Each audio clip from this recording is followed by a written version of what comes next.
We're not joking. This is Peter Kalmus, an American NASA scientist and writer based in California, and also a father of two. On April 6th, he and other fellow scientists changed themselves to the doors of the J.P. Morgan Chase building in Los Angeles, blocking the entrance as part of Scientist Rebellion. We've been trying to warn you guys for so many decades that we're heading towards a catastrophe, and we've been being ignored. The scientists in the world have been being ignored, and it's gotta stop. We're gonna lose everything, and we're not joking.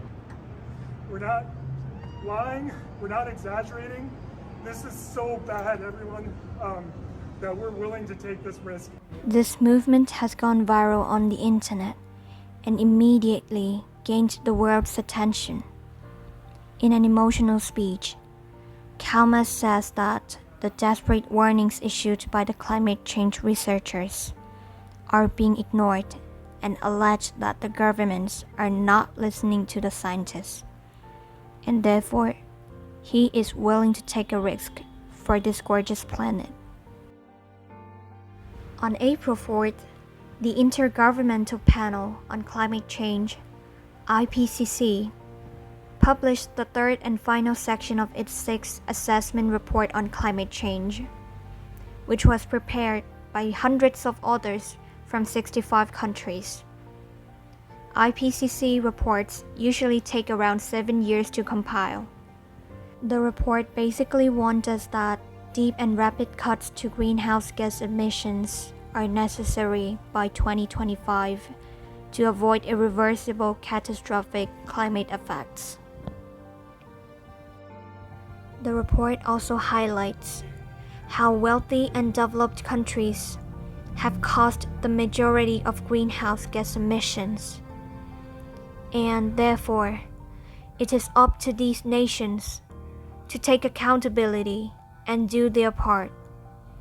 But they aren't, not adequately. Dr. Kalmus also wrote an article in The Guardian, quote, "We chose JP Morgan Chase because out of all the investment banks in the world, JP Morgan Chase funds the most new fossil fuel projects.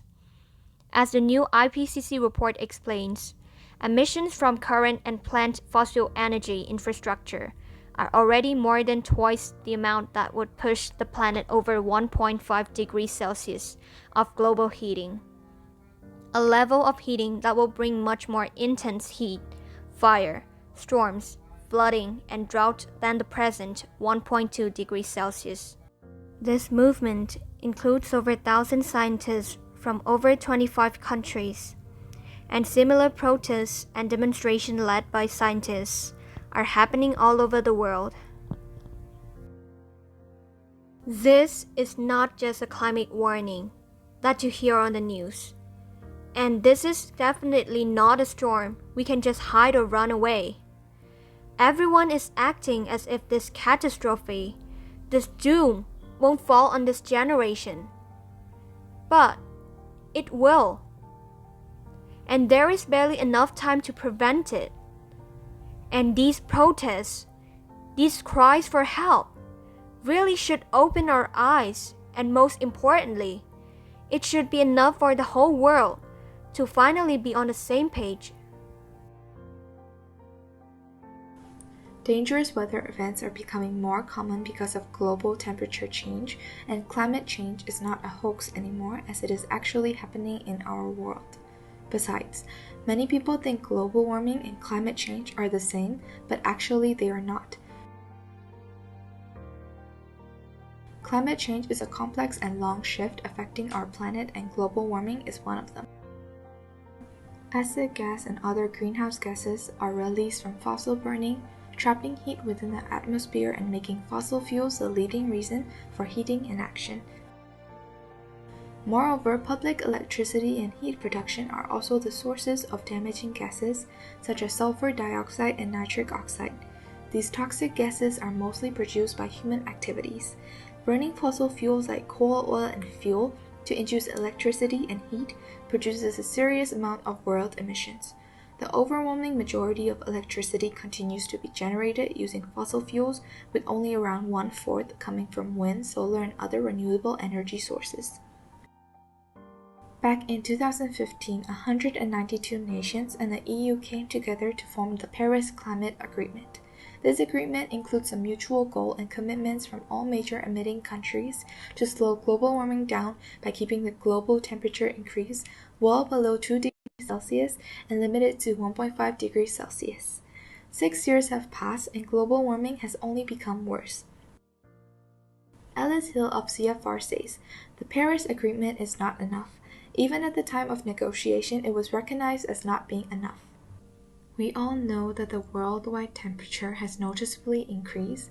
These days, most people cannot walk in the afternoon without applying sunscreen, and yet sometimes we still get hot rashes and sunburn. If the global temperature warms by 1.5 degrees Celsius, there will be disastrous and irreversible outcomes that will impact every corner of the world.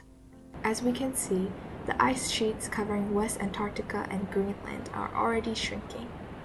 There will be a significant rise in water level, resulting in the loss of coastal land and the lives of millions of people living in the area. There will also be increased drought and flood rate, making farming more difficult and causing food shortages all over the world. Almost 90% of coral reefs will be wiped out as the ocean becomes more acidic. The ecosystem as we know it will gradually collapse, and it has already started. According to the scientists in the protests, this might not be our last chance, but time is definitely running out.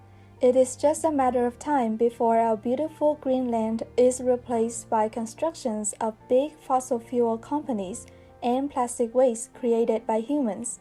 So in the time span of 3 to 5 years, what can we do in order to protect our planet?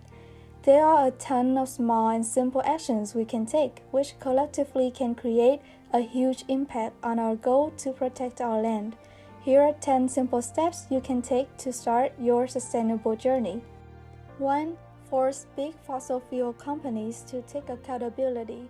Fossil fuel industry accounts for 89% of yearly carbon dioxide emission, and in protests last week, scientists highlighted that we must immediately cut out the usage of fossil fuels and find new sustainable energies. In order to do so, we must go to the root and force big fossil fuel companies in the business to take accountability. This is not an easy case, but together we can make the goal look smaller. We can sign petitions, post on social media using hashtags, and reduce usage of fossil fuels in our daily lives. Number 2, save electricity. Turn on the lights and electronic devices only when we need. 3, delete unwanted and useless emails. 4, lessen the use of plastics and use eco-friendly packagings and materials instead. 5, do the 3 R's. Reduce, reuse, recycle. 6, use public or eco-friendly transportations. 7, stop littering. Throw away rubbish symmetrically. 8, donate to non-profit organizations dedicated to help our environment. 9, plant trees. 10, eat more vegetables. You can find more about these sustainable actions on social media using the hashtag #LetTheEarthBreathe and Act Now. We encourage all of you to participate in this long-term journey to protect our beloved Earth before the time's up. It is the small acts that make a huge impact. So together, as a whole community, let's let our Earth breathe.